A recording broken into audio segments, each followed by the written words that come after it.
Allah yang menggerakkan. Naura bersyukur karena lewat kejadian kemarin, kini pesanan basrengnya semakin banyak. Teman-teman sempnya yang kata Shakila adalah anak-anak orang kaya, justru ikut mempromosikan basrengnya. Ada yang dijual di toko milik orang tuanya, ada juga yang dijual di kampus mereka masing-masing. Duh istriku, pagi-pagi udah senyum-senyum aja. Ada apakah gerangan wah istriku yang cantik jelita? Tanya Aras sambil menyandarkan dagunya di bahu Naura. Kak, berarti habis nonton Pujangga Mencari Cinta? Tumben bahasanya udah kayak Pujangga aja. Naura tersenyum. Enggak, Pujangganya udah nikah. Ngapain cari cinta lagi? Aras mencium pipi kanan dan kiri Naura, hingga membuat Naura merasa geli. Ih, kakak, antar aja dan godainnya. Kalau udah santai. Ini masih sibuk, Kak. Iya. Cuma pengen kamu senyum aja. Jangan tegang begitu, Dang. Kayak bocilku kalau ketemu kamu aja. Hehehe. Dasar mesum. Naura mencubit pinggang Aras. Kakak ini bercanda mulu. Sini bantuin aku. Bantuin apa, sayang? Wih, kayaknya pesanan tambah banyak. Iya, alhamdulillah, Kak. Tapi siang ini aku jadi gak bisa bantuin Terani. Soalnya belum kelar barang yang mau dikirim. Ya udah gak apa-apa. Paling juga mama yang bantuin. Kok tahu? Taulah. Insting. Sini mana yang mau dikirim? Toko apa namanya? Aras mengintip catatan Naura. Toko Samudra Snack. Milik orang tua temanku SMP. Di daerah Bekasi, Kak. Ini alamatnya. Naura memberikan sebuah catatan untuk dibawa Aras. Ya. Oke deh. Berapa, Bol? 10, Kak. Udah disiapin mama di depan. Tinggal antar aja kok. Ucap Naura. Mereka berdua berjalan ke depan untuk mengecek apakah sudah lengkap apa belum. Aras dan Mamat lalu menaikkan Bol basreng ke atas pikap. Alhamdulillah Mas Aras sudah punya pikap sendiri. Jadi gak bingung dan bisa kirim kemana aja sekarang. Celetuk Bu Pipit sambil menggoreng. Alhamdulillah Bu, ayo semangat yuk. Ucap Aras memberi semangat pada karyawan di rumahnya. Hati-hati ya Kak, jangan sampai salah. Naura memberikan nota kepada Aras. Bukan konsinyasi kan? Enggak lah. Langsung bayar. Dengan beberapa perjanjian yang sudah disepakati. Ucap Naura. Oke, aku jalan dulu ya. Aras masuk ke dalam mobil pikupnya dan siap untuk mengantar pesanan. Setelah Aras pergi, Naura melanjutkan pekerjaannya. Dia menyiapkan beberapa pesanan yang akan dikirim dengan ojek online juga. Terasa melelahkan, tapi dia bersyukur karena lelahnya ini banyak yang menginginkannya di luar sana. Mbak, jangan capek-capek. Biar bisa cepat hamil lagi. Ucap Bu Nur mengingatkan karena melihat Naura mondar-mandir dan terlihat capek. Insya Allah tidak kok Bu, saya senang kok Bu, semoga saja bisa secepatnya hamil lagi. Ucap Naura sambil menempel resi yang akan dibawa oleh ojek online. Amin. Ibu cuma bisa doain Mbak Naura bisa secepatnya hamil lagi. Biar rumah ini ramai lagi kayak dulu. Amin. Minta doanya saja ya Bu. Naura jadi kepikiran lagi tentang anak. Tapi semua sudah dia sandarkan pada Allah. Entah kapan dia bisa hamil lagi. Semua pasti akan indah pada waktunya. 1 jam kemudian Aras kembali ke rumah. Tentu saja membawa sejumlah uang dari penjualan basrengnya tadi. Kadang dia merasa ini seperti mimpi. Basrengnya kini bisa disukai oleh banyak orang. Meski belum mendunia, tapi pencapaiannya ini sudah sangat bagus. Lapor Bu Bos. Ini uangnya. Aras menyerahkan semua uang itu pada Naura. Terima kasih Pak Bos. Capek ya Pak Bos? Sudah saya siapin teh manis untuk Pak Bos. Baik Bu Bos. Makasih. Aras lalu duduk di depan TV sambil menikmati segelas teh manis dan kue surabi. Alhamdulillah mereka mau bayar ya. Padahal baru pertama order. Biasanya kan mintanya konsinyasi ya, Kak? Iya nitip dulu biasanya. Tapi kata sisi yang punya toko tadi banyak yang nyari basreng ori dari Kang Basreng. Makanya dia optimis bakal laku karena viral. Jadi gak perlu nitip dulu. Cerita Aras tentang pengalamannya tadi. Oh gitu? Alhamdulillah. Allah yang menggerakkan semua ini. Iya benar. Tanpa pertolongan Allah, kita gak akan sampai di titik ini. Sayang, udah mandi belum? Tanya Aras. Udah dang. Udah cantik begini. Masa gak lihat sih? Ucap Naura sambil menunjukkan mukanya. Mana? Masa? Cup. Aras mencium bibir Naura sekilas. Nyuri kesempatan dalam kesempitan ternyata. Ya dang. Jalan yuk. Udah selesai semua kan kerjaan hari ini? Alhamdulillah udah, Kak. Ya udah. Yuk. Refreshing aja muter-muter biar kamu gak bosen di rumah. Asyik, jalan-jalan. Bentar aku ganti baju dulu. Tapi kayak ada bau esiem. Ucap Naura sambil mengendus. Pura-pura mencari bau asam itu dari mana asalnya. Iya, aku belum mandi. Aku mandi dulu ya cantik. Aras selalu melangkah ke kamar mandi. Naura hanya bisa tertawa melihat kelakuan suaminya. Muter-muter naik motor keliling kompleks saja sudah membuat Naura senang. Tapi saat di tengah jalan, dia baru ingat kalau dia belum menengok Rani seharian ini. Kak, kita ke kedai teh Rani ya. Barangkali belum tutup. Kita bantuin dia. Gitu ya? Oke. Siap. Aras memutar balik motornya. Dia lalu mengendarai motornya menuju ke kedai Rani yang tidak jauh dari tempatnya berada saat ini. Dan 5 menit kemudian mereka sampai. Assalamualaikum teh. Ucap Naura setelah turun dari motor. Benar dugaannya kedai Rani belum tutup. Waalaikumsalam. Naura, Aras. Kok teteh belum tutup? Yara, masih ada separuh. Ya ginilah namanya jualan. Kadang ramah, kadang sepi. Disyukuri aja. Ya kan? Bener teh. Apa gantian aku aja yang jaga teh? Teteh pulang aja. Teteh pasti capek. Enggak kok. Tapi bolehlah. Aku belum salat tasyar. Ya udah salah dulu teh. Maaf tadi siang aku banyak kerjaan teh. Jadi gak bisa bantuin teteh. Ada mama kan? Ya, mama yang bantuin. Tapi udah pulang tadi sebelum asyar. Tiba-tiba Rani terlihat murung. Oh ya, katanya teteh mau salat. Salat dulu deh teh. Nanti kesorean. Iya Ra, aku mau salat. Udah dulu ya. Rani dengan perut yang sudah mulai kelihatan buncit, berjalan pelan untuk menunaikan salat asyar. Rani kenapa? Kayaknya murung lagi. Tanya Aras. Gak tahu Kak. Semoga aja gak ada apa-apa. Padahal kemarin aku udah seneng dia udah bisa semangat lagi. Kak, teh cup yang jasmine 5 ya. Ucap seorang pembeli yang baru saja datang. Oh ya, sebentar. Naura sampai kaget. Dia lalu membuatkan pesanan orang itu. 20 ya Kak? Ya Kak? 20. Naura memberikan pesanan 5 cup teh kepada pembeli. Dan dia masukkan uangnya ke dalam kotak penyimpanan.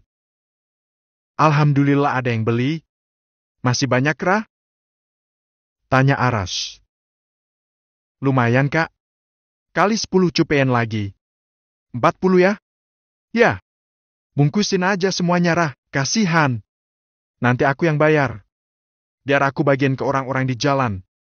Janganlah Kak. Teh Rani pasti gak mau dibantu dengan cara begini. Aku tahu dia gak mau dikasihani dan gak mau merepotkan orang. Kalau tahu, dia malah gak enak sama kita. Yakin insya Allah habis deh. Semoga ada yang beli lagi. Ucap Naura. Bibirnya tersenyum saat melihat ada 2 orang yang berjalan ke arah kedai. Teh, bungkusin teh susu 3 ya? Oke Kak. Naura membuatkan pesanan. Dia senang doanya terkabul. Berharap bisa habis setelah ini. Doa istriku mujarab, ucap Aras setelah pembeli pergi. Alhamdulillah, Kak. Kakak bantu doa aja ya. Naura senang akhirnya gak ada 1 jam tehnya Rani sudah habis. Tapi Rani belum juga kelihatan. Naura pun punya inisiatif untuk menutup kedai Rani. Tapi Aras melarangnya. Entar aja nunggu Rani. Barangkali dia belum mau tutup soalnya dia yang punya kuasa. Telepon dulu sana. Oh gitu ya, Kak? Ya deh. Naura menelpon tapi ternyata handphone Rani ditinggal di kotak uang. Karena bunyinya dari sana. Itu dia Rani datang. Aras menunjuk ke arah Rani yang sedang berjalan menuju kedai. Teh, mau ditutup gak kedainya? Tanya Naura setelah Rani sampai di kedai. Aku ke rumahmu aja ya. Aku gak mau pulang. Ucap Rani tiba-tiba. Lo kenapa, Teh? Tanya Naura penasaran. Apa sebenarnya yang membuat Rani tidak mau pulang ke rumah mertuanya? Diizinkan menginap. Arah dan Naura akhirnya memperbolehkan Rani untuk tidur di rumah mereka. Semua demi agar Rani menjadi nyaman. Awalnya Aras dan Naura tidak tahu apa yang membuat Rani seperti itu. Tapi akhirnya mereka tahu apa yang membuat Rani tidak mau pulang. Dan mereka memaklumi. Aku mau ke rumah Mama ya, Rah. Kamu di sini sama Rani. Kalau ada apa-apa telepon aja. Ucap Aras pada Naura. Iya, Kak. Gak lama kan? Enggak. Cuma pengen tahu keadaan Arfan aja. Ya, Kak? Naura melambaikan tangan saat Aras sudah naik ke atas motornya. Dia lalu masuk kembali untuk menemui Rani. Naura duduk di samping Rani sambil tersenyum. Dia tidak mau Rani berpikir yang macam-macam lagi. Apalagi tentang rumah tangganya. Ternyata Rani memilih menghindar karena tidak mau Arfan melihatnya. Sudah 3 bulan Arfan pergi dan terakhir bertemu saat pernikahan Adisti pun Arfan masih tidak mau bertemu dengan Rani. Teteh mau makan apa? Tanya Naura. Pengen mie instan yang pedis banget, Rah. Jawab Rani. Hah? Gak salah? Naura terkejut mendengar permintaan Rani. Semua yang diminta Rani itu tidak sehat. Dan tidak baik untuk kandungan Rani. Enggak, Rah, beneran. Aku pengen mie rebus pakai sayur yang banyak, telur, dan potongan cabai yang banyak juga. Heiks. Heiks. Rani tiba-tiba menangis. Memeluk Naura. Ya Teh. Habis ini aku bikinin ya. Tapi Teteh jangan nangis. Aku pakai mie organik, gak pakai micin, cabenya seuprit aja ya. Ucap Naura sambil mengusap-usap punggung Rani. Rani menggeleng. Enggak, Rah, gak usah. Aku bercanda kok. Mana mungkin aku makan yang seperti itu. Heiks. Heiks.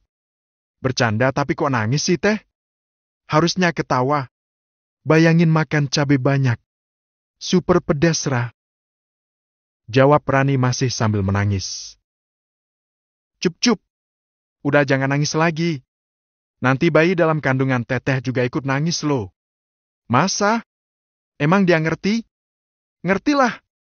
Bayi di dalam kandungan itu bisa merasakan suasana hati ibunya. Kalau ibunya sering stres saat hamil, kemungkinan anak juga akan sering stres nantinya, Teh.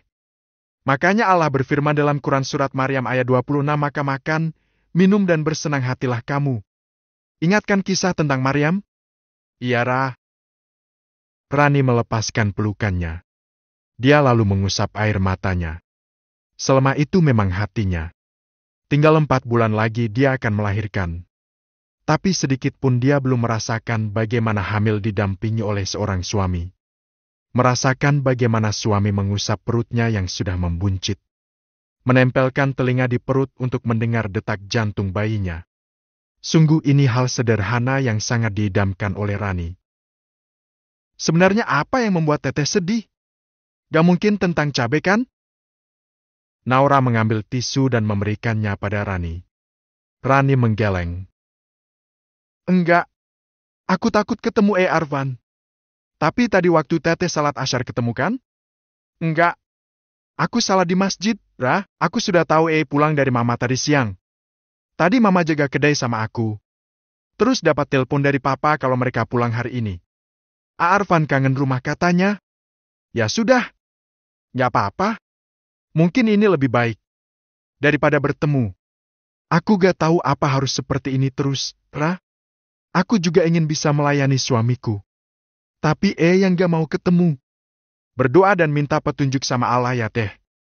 Cuma itu yang bisa aku sarankan. Tetap sabar ya, Teh. Insya Allah Allah akan angkat derajat Teteh suatu hari nanti jika mampu melewati semua ujian ini. Iya, Ra, makasih. Aku jadi lebih tenang di sini. Kalau di rumah Mama mungkin aku malah jadi stres. Ucap Rani. Dia sudah mulai terlihat tenang. Ya sudah, Teteh di sini aja dulu. Bantu-bantu aku masak, nyuci, nyapu, ngepel. Hei. Iya gak apa-apa. Aku bisa kok. Jawab Rani. Gak bercanda, Teh. Mana mungkin aku nyuruh Teteh masak dan sebagainya. Nanti malah kecapean. Teteh santai saja di sini. Gak usah sungkan.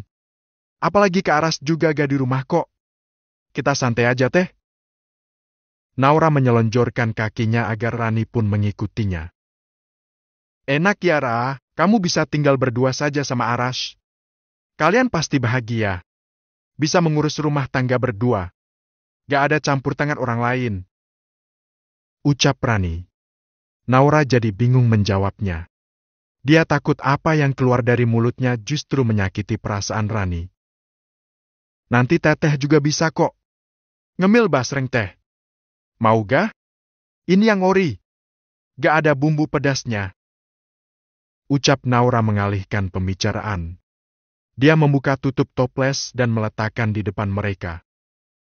Lagi gak pengen ngemil, Ra? Rani terlihat murung lagi. Teh, yang bisa membahagiakan kita, ya kita sendiri. Jangan berharap orang lain harus membahagiakan kita dulu. Iya, kalau orangnya paham dan ngerti.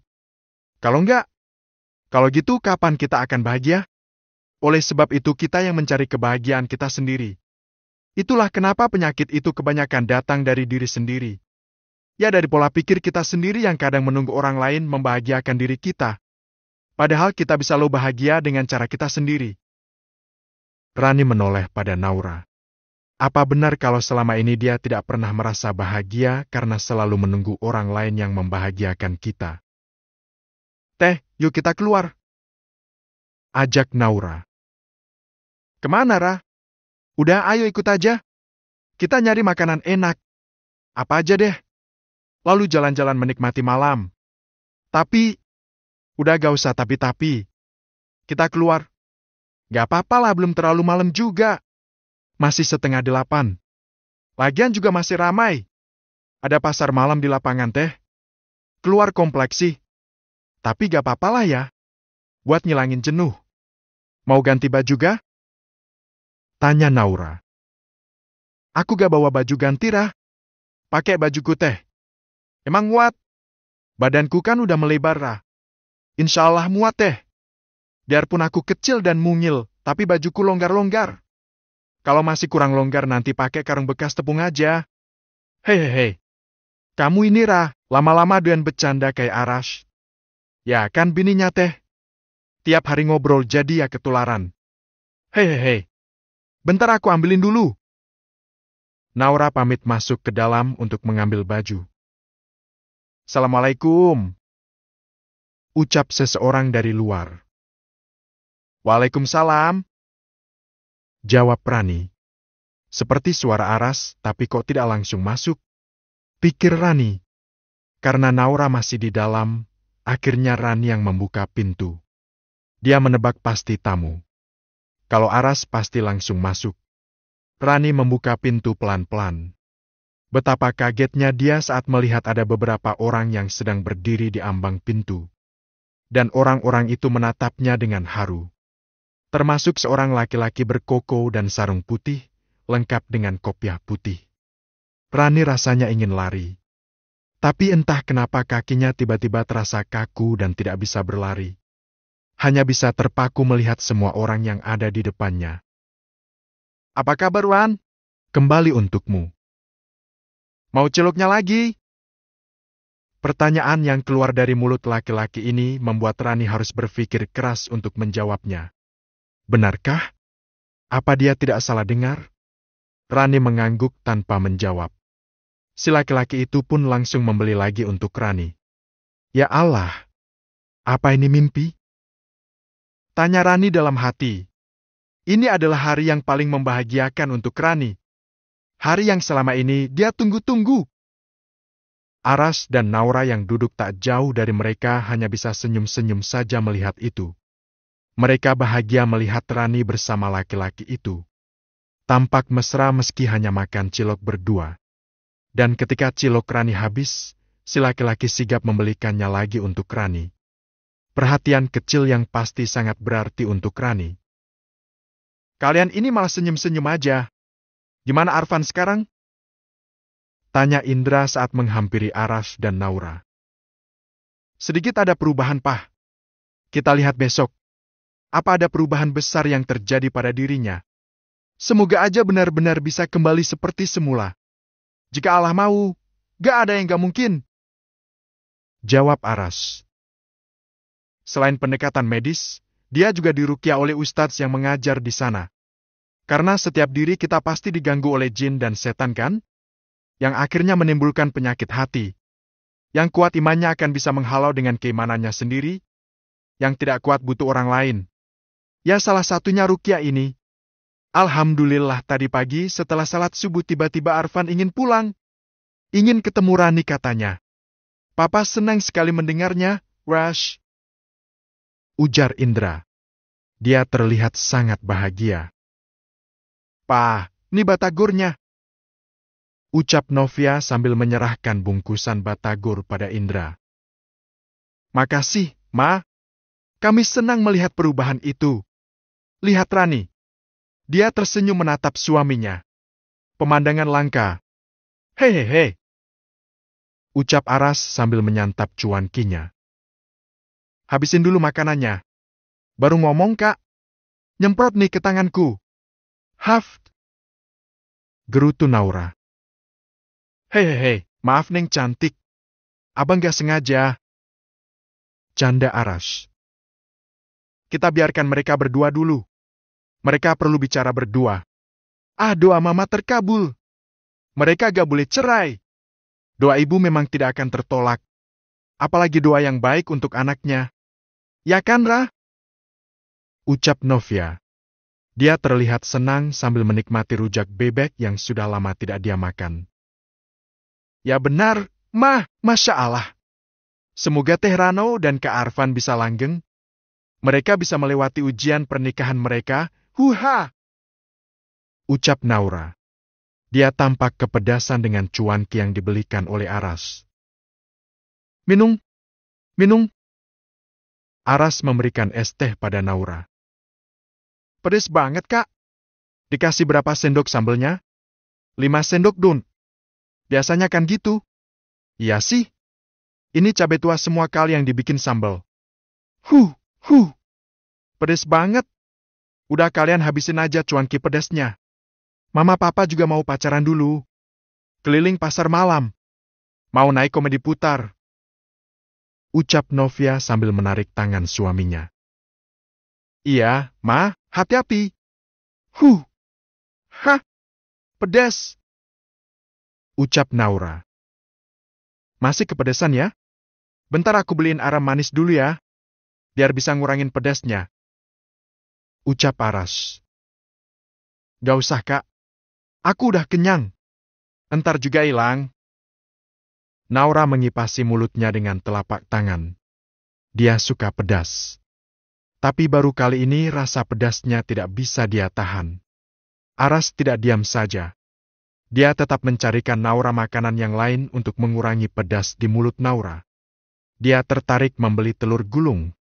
Dan disitulah dia bertemu dengan Arfan yang juga membeli telur gulung. Fen, beli juga? Iya, Rani pengen Rash. Aku belikan untuk dia. Udah jadi. Aku balik dulu ya. Kasihan Rani sendirian. Ucap Arfan.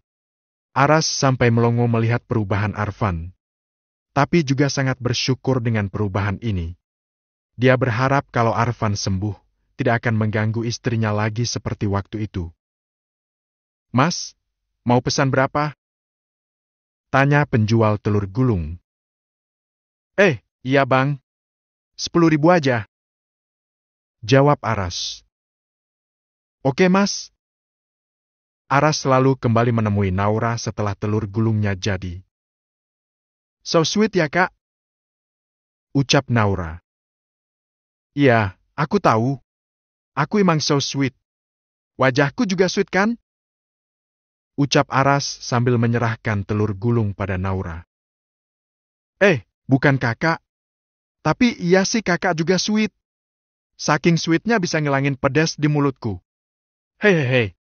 Tapi gak bisa ngilangin pedas nyanyinya netizen, Ra. Hehehe. Kakak bisa aja. Aku senang melihat Kak Arfan dan Teh Rani rukun bahagia seperti itu.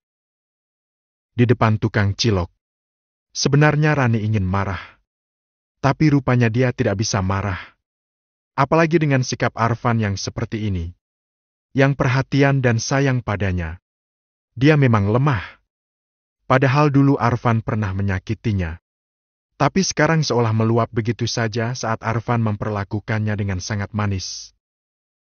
Kamu pengen makan apa lagi, Wan? Tanya Arfan. Gak, udah kenyang alhamdulillah. Gimana kabarnya selama di pesantren? Belum cerita. Tanya Rani. Banyak. Aku belajar banyak hal di sana. Maafin aku ya. Kalau selama ini aku banyak salah sama kamu. Ucap Arfan. Gak apa-apa meski berat dan hampir putus asa. Tapi alhamdulillah ada keluarga yang selalu menguatkan aku. Terutama Naura. Syukurlah. Aku banyak merenung di sana. Lama-lama aku jadi bis mikir kalau yang aku lakukan kemarin adalah suatu kesalahan besar. Aku sudah mengabaikanmu. Maaf beribu maaf. Ucap Arfan. Udah aku maafin kok, aku dulu memang sangat sakit dengan perlakuan tapi ya sudahlah. Yang penting sekarang enggak. Ucap Rani. Kita mulai dari awal lagi. Untuk kesekian kalinya aku ngomong ini sama kamu. Tapi kali ini kamu bisa pegang ucapanku. Aku ingin memperbaiki semuanya. Ucap Arfan. Mereka berdua duduk di pinggir lapangan sambil menikmati suasana pasar malam. Suara mereka pun harus beradu dengan suara musik dari beberapa wahana yang ada. Tapi mereka masih bisa saling mendengar. Manusia adalah tempatnya salah dan dosa, begitu juga denganku. Aku akan pegang ucapan tapi kalau suatu hari nanti berubah seperti kemarin lagi, mungkin aku tidak akan bisa bertahan. Aku sudah lelah. Rani menunduk. Dia memelintir ujung hijabnya. Jarinya bergetar saat dia mengucapkan itu. Sungguh dia tidak akan sanggup jika Arfan kembali seperti kemarin lagi. Insya Allah enggak. Jangan sampai, Wan.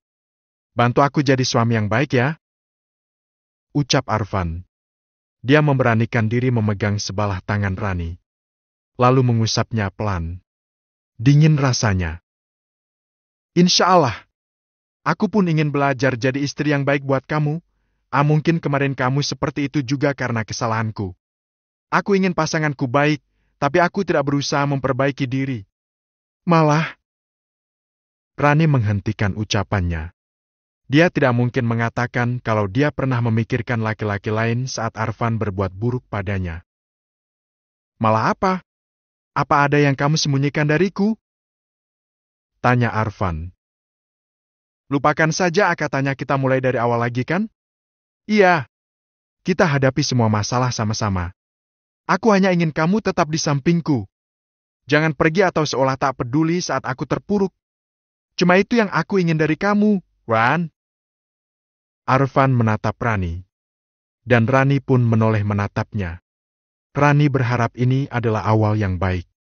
Semoga Arfan tetap seperti ini. Masih ada 3 bulan lagi untuknya merasakan hamil didampingi suami. berpisah untuk kembali. Bahagia melihat rumah tangga Rani dan Arfan bisa rukun kembali.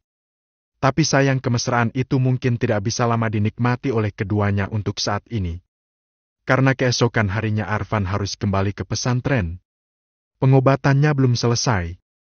Jadi mereka harus berpisah lagi untuk sementara waktu agar Arfan benar-benar sembuh dan bisa benar-benar mampu menjadi kepala keluarga yang baik.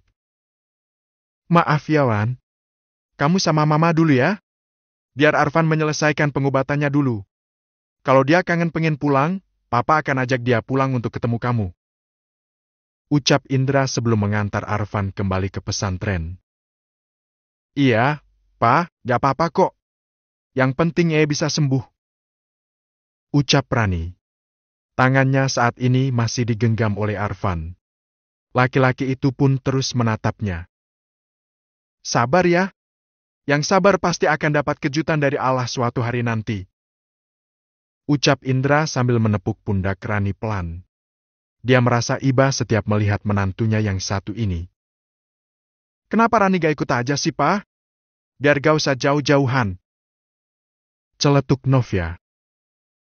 Gak bisa. Ma, Papa cuma khawatir Arfan sewaktu-waktu tidak stabil lagi.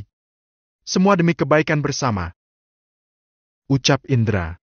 Dia sebenarnya takut Arfan sewaktu-waktu menyakiti Rani lagi. Paling cepat 3 bulan kan, Pa? Ini udah 3 bulan kan? Tanya Novia lagi. Iya, Ma, kata dokternya belum selesai. Arfan masih harus dikontrol 3 bulan ke depan. Biar saja, Ma, biar dia juga tenang di pesantren. Bisa belajar agama juga. Papa akan selalu mendampinginya. Semua demi kesembuhannya. Ucap Indra. Jaga anak kita baik-baik ya. Ucap Arfan pada Rani. Semua orang yang ada di sekitarnya ikut haru dengan ucapan Arfan. Perhatiannya itu mengingatkan Novia dan Indra pada Arfan yang dulu. Arfan yang penyayang meski tak banyak bicara. Insya Allah, tidak usah khawatir. Aku akan baik-baik saja. Ucap Rani sambil tersenyum. Aku akan pulang kalau kangen. Aku akan bantuin kamu jualan. Doain aku ya. Biar cepat sembuh dan cepat pulang. Ucap Arfan sebelum dia pergi. Ayo, Fen. Kita ada janji sama dokter habis maghrib. Ucap Indra mengingatkan. Iya, Pa. Arfan melepaskan genggaman tangannya pada Rani.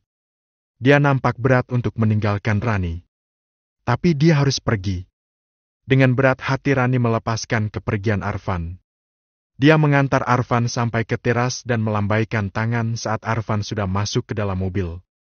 Air matanya jatuh saat mobil yang ditumpangi Arfan itu mulai berjalan meninggalkan rumah. Sabar ya, Wan. Masih ada Mama yang jagain kamu. Kamu pasti bisa. Pasti kuat. Ucap Novia sambil menggandeng menantunya ini masuk ke dalam. Ya, Ma, insya Allah aku kuat. Rani tersenyum meski hatinya sedih karena harus dipisahkan dengan Arfan lagi. Tapi dia harus belajar ikhlas menanti kesembuhan Arfan. Sekarang kamu makan ya. Mama ambilkan. Ucap Novia setelah mendudukan Rani di kursi.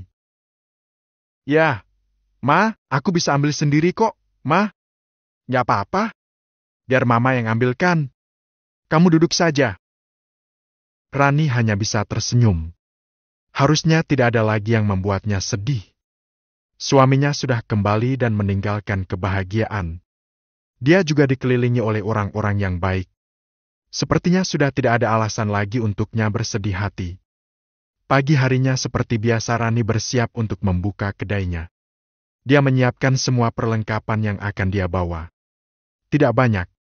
Hanya peralatan yang butuh dicuci setiap hari dan bahan baku yang sudah habis. Teh sudah, gula sudah, dispenser, sedotan. Rani mengecek apa ada yang tertinggal atau tidak. Kita berangkat sekarang, Wan? Tanya Novia yang setiap pagi memang membantu Rani. Iya, Ma, kayaknya sudah semua. Biar Mama yang bawa. Novia membawa perlengkapan yang sudah disiapkan oleh Rani. Assalamualaikum. Sapa seseorang dari ambang pintu. Karena pintu sudah terbuka, jadi Novia dan Rani langsung tahu siapa yang datang. Waalaikumsalam. Yos. Ada apa, Yos? Tanya Novia. Dia langsung meletakkan barang bawaannya dan menemui Yos. Om Indra ada, Tante?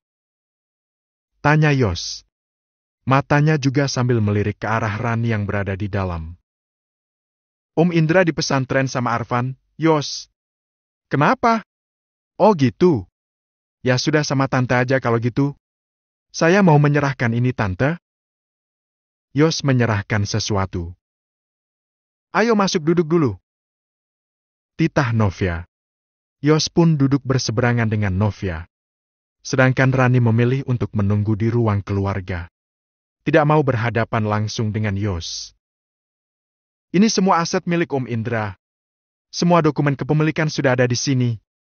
Dan semua sudah sesuai atas nama Om Indra. Maaf Tante jika saya lama mengurusnya. Karena banyak sekali yang harus saya selesaikan. Ucap Yos. Dia menggeser dokumen itu tepat di depan Novia. Agar Novia bisa membacanya. Gak apa-apa Yos. Yang penting ada itikat baik dari Pram untuk mengembalikan yang bukan miliknya. Kalaupun tidak dikembalikan kami insya Allah ikhlas. Tapi kalau mau dikembalikan semoga ini bisa meringankan beban papamu. Mengurangi dosa-dosanya. Iya itu yang saya utamakan. Yos menunduk lesu. Tampak sekali dia sedang bersedih saat ini. Apa ada masalah Yos? Kamu kelihatan suntuk begitu? Kurang tidur? Iya Tante. Beberapa hari jagain papa di rumah sakit. Kondisinya semakin parah. Tapi yang saya khawatirkan adalah dia yang malah kurang kendali. Ucap Yos sambil menunduk. Maksudnya kurang kendali gimana? Mulutnya sering meracau tak karuan. Seperti putus asa dengan penyakitnya. Saya sudah menyuruhnya sabar. Tapi papa kayak gak mau terima. Malah dia. Yos mendongak. Mengingat kembali apa yang tadi diucapkan papanya. Malah kenapa? Dia menyalahkan Allah dan orang-orang yang pernah dia zulimi. Pokoknya ngomongnya udah gak karu-karuan Tante. Saya bingung harus bagaimana lagi menasehati papa. Kemarin-kemarin sempat mau salat sambil tiduran. Sekarang udah gak mau sama sekali. Dia juga sering bilang ada orang pakai jubah hitam-hitam berkeliaran di dekatnya. Hah? Entahlah saya bingung Tante. Naudzubillah. Sabar ya Yos. Mendampingi orang yang sakit keras itu memang harus sabar. Tapi kamu gak boleh putus asa. Anggap ini baktimu pada orang tuamu. Terus ingatkan dan doakan. Meski nasihatmu tidak didengar. Perdengarkan ayat suci Al-Quran. Sudah Tante? Sudah saya pasang murotal di kamarnya. Tapi malah dimarahi sama papa. Suruh matiin. Gak suka katanya. Astagfirullah. Novia sampai mengelus dada mendengar cerita Yos. Apa mungkin ini adalah balasan di dunia atas semua yang papa lakukan selama ini? Saya hanya khawatir papa meninggal dalam keadaan tidak beriman kepada Allah. Jangan tinggalkan papamu ya Yos. Temani dia terus. Jangan sampai dia sendirian. Dalam keadaan pikiran kosong, dia akan mudah untuk dihasut oleh jin dan setan. Dan merekalah yang membuat papamu akan semakin jauh dari Allah. Doakan terus. Jangan putus. Ya Tante, kalau begitu saya mau kembali ke rumah sakit. Saya tidak bisa kelamaan ninggalin papa. Yos berdiri lalu menangkupkan kedua tangan. Mohon undur diri dari rumah Novia. Ya Yos, salam buat papamu ya. Semoga ada papamu bisa sembuh. Makasih ya. Sama-sama Tante. Oh ya, saya kesini juga mau memintakan maaf Tante dan Om Indra pada papa. Semoga kalau memang papa harus pergi, urusan dengan sesama sudah selesai. Meski ada yang tidak mau memaafkan papa, Tante. Tante dan Om sudah memaafkan Yos. Buat apa menyimpan dendam? Toh kita sudah sama-sama tua. Mau cari apa lagi kalau bukan ketenangan hidup? Pesan Tante. Kaku jadi anak soleh. Doakan orang tuamu. Baik Tante. Makasih. Saya permisi. Assalamualaikum. Waalaikumsalam. Kepergian Pram. Yos buru-buru berlari ke dalam rumah sakit sesaat setelah mendapat telepon dari Sus Hana kalau papanya dalam keadaan kritis. Dia berlari sambil berdoa semoga papanya masih bisa bertahan dan menunggunya datang. Dia ingin bisa membimbing papanya agar mau beribadah lagi dan bisa sehat kembali. Cepat Yos, kamu temui papamu sekarang. Titah Sus Hana di depan ICU. Ya. Jawab Yos sambil memakai pakaian khusus yang sudah steril untuk bisa masuk ke dalam. Yos melihat papanya semakin sulit bernafas. Nampak sesak bahkan kadang tersengal. Inikah saatnya? Pikir Yos saat ini. Dia segera menghampiri dan berdiri di samping papanya. Melihat orang tuanya seperti ini, membuat Yos sangat sedih. Meski papanya banyak berbuat salah padanya, tapi dia sudah memaafkan. Saat ini dia hanya mengingat kebaikan papanya saja. Masih ingat kalau papanya masih mau merawat meski mamanya sudah tiada. Pa, kuat ya pa, istighfar pa. Ucap Yos sambil memegang sebelah tangan papanya. Papanya tidak menjawab karena dipasang selang oksigen. Dia sulit untuk bernafas apalagi bicara. Yos terus berusaha mengajari papanya untuk menyebut asma Allah. Jika benar papanya akan menghadap Sang Pencipta. Dia ikhlas kalau papanya sudah bisa menyebut Allah. Dia terus membisikkan Allah, Allah, Allah. Tapi Pram tidak mau mengikuti. Hanya mangap-mangap saja. Yos tak putus asa. Dia terus mengajari Pram. Pa, papa. Yos meraba kaki papanya yang sudah mulai dingin. Dia semakin kencang mengajari papanya. Allah pa, Allah. Ayo pa, Allah. Allah. Dokter yang ada di sana melakukan berbagai macam upaya untuk mengembalikan detak jantungnya yang mulai melemah. Tapi gagal. Papa. Yos melihat papanya tersengal dan membusungkan dadanya. Seperti ada yang dicabut melewati kerongkongannya. Yos hanya bisa berdoa semoga Allah meringankan sakaratul maut papanya. Mata Pram masih setengah terbuka sesaat setelah jantungnya sudah tak lagi berdetak. Bisa dilihat di monitor elektrokardiogram EKG. Beberapa saat kemudian semua sudah berupa garis lurus flat astol. Dan saat itu pula dokter menyatakan Pram sudah meninggal dunia. Maaf Mas Yos. Papa Anda sudah meninggal dunia. Sabar ya. Ucap dokter. Innalillahi wa inna ilaihi rojiun. Ucap Yos lirih. Yos hanya bisa mengangguk dan menunduk. Dia terlihat sangat sedih setelah papanya dinyatakan meninggal dunia. Secepat inikah? Batin Yos. Seketika itu dia merasa hancur. Karena sekarang sudah tidak lagi memiliki satu pun orang tua yang tersisa. Dia akan menghadapi dunianya sendiri tanpa sanak saudara. Sabar ya Yos. Aku sudah mengurus semuanya. Kita tinggal menunggu papamu bisa dipulangkan. Ucap Suster Hana yang mendampingi Yos di rumah sakit. Makasih, Hana. Jawab Yos. Dia duduk menunggu proses selanjutnya. Semua sudah diurus oleh Hana yang memang sudah berpengalaman dalam hal ini. Beberapa jam kemudian, jenazah Pram sudah bisa dibawa pulang menggunakan ambulan.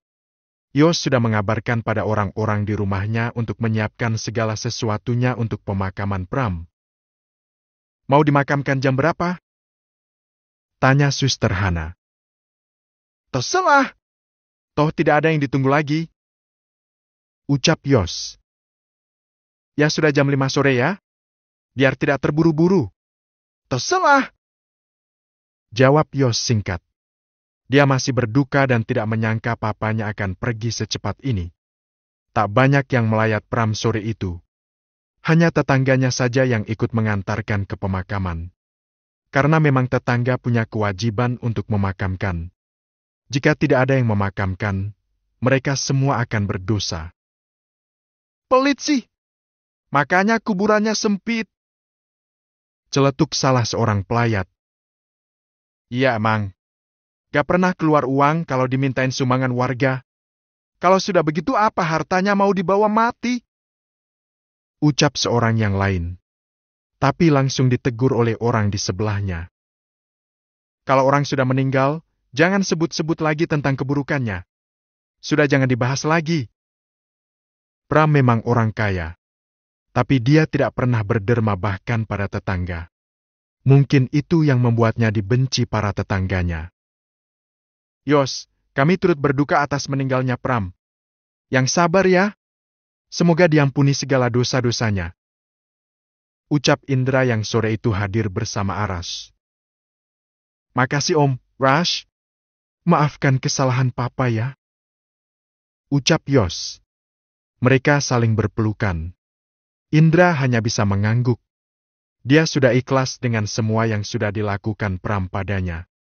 Dia malah semakin introspeksi. Harus semakin banyak berbuat baik. Harus semakin dekat pada Allah. Karena kematian sewaktu-waktu bisa datang menghampiri. Kalau sudah begini tidak ada yang akan dibawa selain amal soleh. Indra membuka kacamata dan mengusap sudut matanya. Dia melihat makam Pram. Pram sudah ada dalam sana. Dan sebentar lagi akan ditanya oleh malaikat tentang keimanannya. Indra jadi membayangkan kelak dia juga akan seperti itu. Terbujur kaku di bawah tanah seperti itu. Gelap dan dingin. Bahkan lama-lama tubuh yang gagah seperti ini pun lama-lama hancur dan tinggal tulang belulang. Memang sebaik-baiknya nasihat adalah kematian dan setiap yang berjiwa pasti akan mengalami kematian. Papa, ayo kita pulang. Sudah hampir maghrib. Ajak Aras. Ya Rash, kita pamitan dulu sama Yos. Ucap Indra.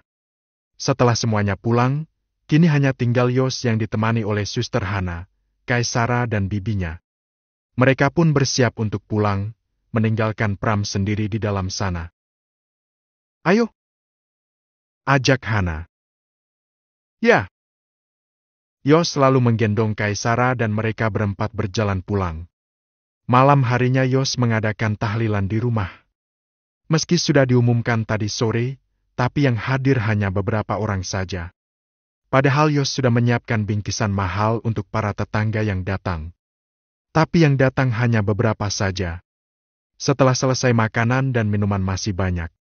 Bingkisan juga masih banyak. Yos jadi bingung mau kemanakan sebanyak itu yang sudah dia siapkan. Biar aku yang antar ke rumah para tetangga. Barangkali mereka sibuk, jadi pada gak bisa datang. Ucap Suster Hana. Ya sudah sama aku saja. Sekalian silaturahmi ke tetangga mau mintain maaf lagi pada mereka. Ucap Yos. Ya sudah. Ayo. Keburu malam. Kai, kamu di rumah sama Bibi ya? Ucap Hana. Iya, Mama. Dadah Mama, dadah Papa. Ucap Kaisara. Siapa yang kamu panggil Papa, sayang? Tanya Hana. Tentu, Papa. Bocah lucu dan imut itu menunjuk ke arah Yos. Ya, bolehlah. Jawab Yos sambil tertawa. Akhirnya Kaisaralah yang bisa membuatnya tertawa setelah kepergian papanya. Maafin Kaisara ya. Dia masih kecil. Masih polos. Jangan diambil hati. Ucap Hana yang sekarang berjalan bersama Yos setelah membagikan makanan dan bingkisan untuk para tetangga. Gak kok. Namanya juga anak-anak. Yos melirik Hana. Dia kagum pada kedewasaan dan kemandirian Hana. Wanita yang tidak rapuh meski diterjang badai. Yos, setelah 3 hari Pak Pram, aku dan Kaisara mau pamit ya. Soalnya aku udah gak ngerawat siapa-siapa lagi sekarang. Aku mau. Gak usah macem-macem lah. Tempat tinggal gak punya, saudara gak punya. Mau tinggal di mana? Gak ngerawat Papa juga gak apa-apa. Masih ada aku yang butuh perawatan. Celetuk Yos asal. Hah?